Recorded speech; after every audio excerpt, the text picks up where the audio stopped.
అప్పుడే ఒక పెద్ద వర్షం పడుతోంది. కాకి బాగా అరుస్తోంది. దానికి బాగా ఆకలిగా ఉన్నది.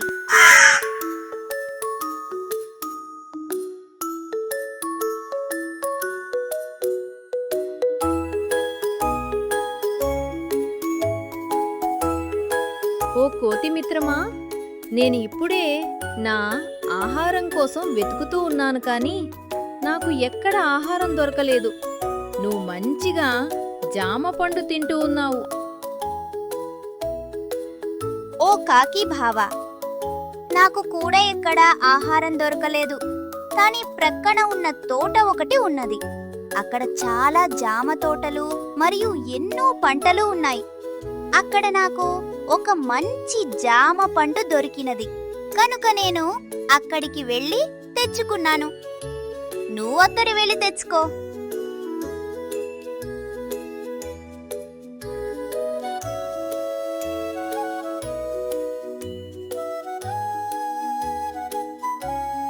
ఓ చిలకరాజా, ఇక్కడ నాకు కావాల్సిన ఆహారం లేదు. నువ్వు నా ఆహారం ఎక్కడ దొరుకుతోంది చెప్పు. నీ సహాయం నేను ఎప్పటి మరువను అని అన్నది కాకి. ఓ కాకి బావా, ఇక్కడ ఒక జామ పండ్లు దొరుకుతాయి, కానీ నీకు ఆహారం దొరకదు. ఇక్కడ కానా చాలా దూరంలో ఒక రాక్షస వనం ఉన్నది. అక్కడ నీకు చాలా రకాలుగా మాంసం మరియు పెద్ద పురుగులు దొరుకుతాయి, కానీ ప్రమాదం ఉంటుంది. నిన్ను అక్కడ ఒక పెద్ద రాక్షసుడుంటాడు. నిన్ను చూస్తే అతడు చంపి తినివేస్తాడు. జాగ్రత్త. కాకి తన ఆహారం కోసం మెల్లిగా ఆ రాక్షస వనం వైపు వెళ్ళసాగింది. దానికి కొండలు మరియు గుట్టలు కనిపిస్తూ ఉన్నాయి. ఒక పెద్ద చెట్ల సమూహం పైనుంచి మెల్లిగా తన ఆహారం కోసం మెల్లిగా ఎగురుకుంటూ వెళ్తున్నది కాకి. తరువాత దానికి రాక్షసవనం కనిపించినది. అక్కడ ఒక రాక్షసుడు ఉన్నాడు. అతడు నిద్రపోవుచున్నాడు. వెంటనే కాకి అక్కడ ఉన్న మాంసం తినసాగింది. కాని అక్కడ ఉన్న ఆ రాక్షసుడికి నిద్ర మేలుకైంది. వెంటనే లేచి కూర్చున్నాడు. అతడి బాగా కోపం వచ్చింది. ఆ రాక్షసుడు వెంటనే ఆ కాకి పట్టుకోవడానికి పరిగెత్తుతున్నాడు. కాకి వెంటనే అక్కడి నుంచి పారిపోసాగింది. ఓ కాకి, నీకు ఎంత ధైర్యం! మా వద్ద ఉన్న మాంసం తినడానికి వచ్చావా? నిన్ను చంపివేస్తా అని పరిగెత్తుతున్నాడు రాక్షసుడు. అలా ఆ రాక్షసుడి నుంచి తప్పించుకొని వచ్చి తను నివాసం ఉండే చెట్టు వద్దకు వస్తున్నది కాకి. అప్పుడే ఆ రాక్షస మహల్కు వస్తూ ఉన్నాడు రాక్షస భటుడు. రాక్షసరాజు కూర్చున్నాడు ఆ మహల్లో. ప్రభులకు వందనాలు. మన రాజ్యంలో ఓ కాకి వచ్చి మన మాంసం తిని వెళ్తోంది. దాన్ని మనం చంపాలి, లేకపోతే అన్ని కాకులు వచ్చి మన మాంసం తిని మనకు ఆహారం లేకుండా చేస్తాయి. ఓ భటుడా, ఒక మాట విను. మనం కష్టపడి తెచ్చుకున్న ఆహారం ఆ కాకులు తినకుండా అందరూ పగలు కాపా లాకాయండి. రాత్రిపూట ఒక్క కాకి కూడా రాదు. ఎందుకు అంటే వాటికి కళ్ళు కనపడవు అని ఆ రాక్షసరాజు ఆజ్ఞాపించాడు. తరువాత ఆ రాక్షసరాజు మరియు ఆ భటుడు ఇద్దరూ అక్కడ నుంచి వెళ్తున్నారు. ఆ రాక్షస వనం నుంచి తెచ్చుకున్న మాంసంను తినుచున్నది కాకి. అప్పుడే అక్కడికి వస్తోంది చిలుక మరియు దాని మిత్రుడు అగు కొంగ. ఓ కాకి బావా, నువ్వు మంచిగా మాంసం తింటూ ఉన్నావు. మాకు కూడా చెప్పు, నువ్వు ఎక్కడ తెచ్చుకున్నావు? ఓ స్నేహితులారా, మీకో విషయం చెప్తాను. ప్రక్కన ఉన్న రాక్షస వనంలో ఈ మాంసం తెచ్చుకున్నాను. అక్కడ చాలా మాంసం ఉన్నది, కానీ ప్రమాదం. అక్కడ పెద్ద పెద్ద రాక్షసులుంటారు. వారికి తెలియకుండా ఈ మాంసం తెచ్చుకున్నాను. మీకు కూడా మాంసం కావాలంటే నా వెంట రండి. కానీ చీకటి అయినా తరువాత మనం వెళ్దాం. సరే మిత్రమా, మనం అందరం వెళ్దాం. కానీ చీకటి అయిన తరువాత వెళ్దాం. కానీ పొరపాటుగా వారికి దొరకరాదు అని అనెను కొంగ.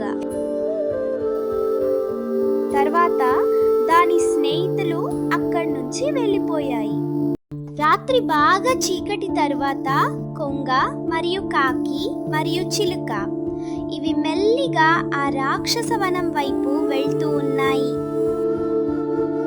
అవి మెల్లిగా ఆకాశంలో ఎగురుతూ ఉన్నాయి. అవి ఆ రాక్షస వనం సమీపంలో వస్తున్నాయి.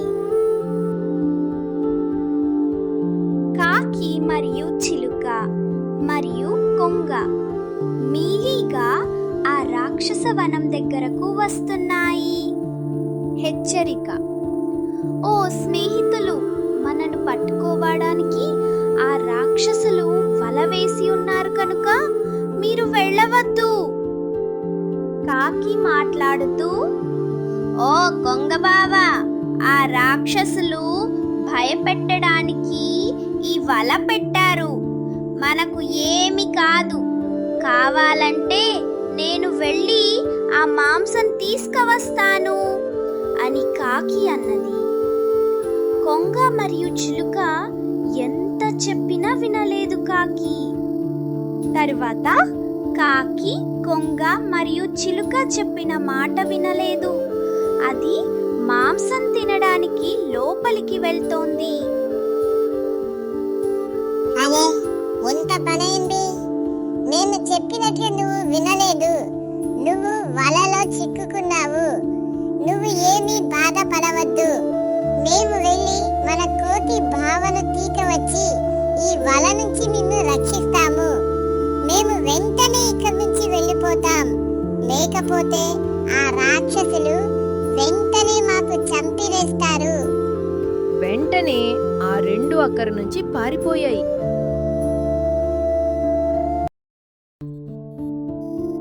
నమస్కారం మహారాజు వారు. మన రాక్షస వనంలోకి ఒక కాకి మన మాంసం తినుచు వలకు చిక్కున్నది. ఈ విషయం మీకు చెబుతామని వచ్చాను మహారాజా. సరే, దానిని బంధించి వెంటనే మన దేవతకు బలి ఇవ్వాలి కనుక జాగ్రత్త, అది పారిపోకుండా చూడండి.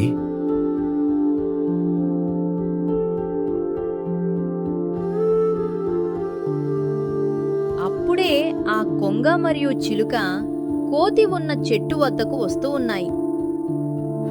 ఓ కోతి మిత్రమా, మన స్నేహితుడగు కాకి చాలా ప్రమాదంలో ఉన్నాడు. మనం వెంటనే వెళ్ళి రక్షించి తీసుకొద్దాము. నువ్వు నా భుజంపై కూర్చో, నేను నిన్ను తీసుకువెళ్తాను అని అన్నది కొంగ. అలా కొంగ తన భుజంపై కోతిని ఎక్కించుకొని వెళ్తోంది.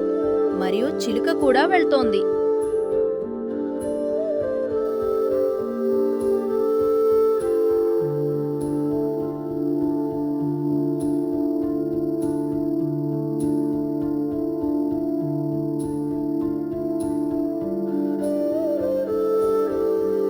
కోతి వలను కొరికివేసింది. తరువాత కాకి మెల్లిగా వల నుంచి బయటికి వచ్చింది.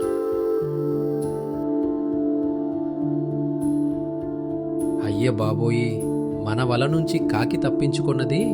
మన మహారాజు మనకు శిక్ష వేస్తాడు. వెంటనే ఆ కాకి మనం పట్టుకొనదాం. ఆ ఇద్దరు రాక్షసులు పరిగెట్టుతున్నారు. చాలా తెలివైన పక్షులు అయిన కాకి, కొంగ మరియు చిలుక, కోతి వెంటనే అక్కడి నుంచి పారిపోతూ ఉన్నాయి. తరువాత అవి తమ నివాసానికి వస్తూ ఉన్నాయి.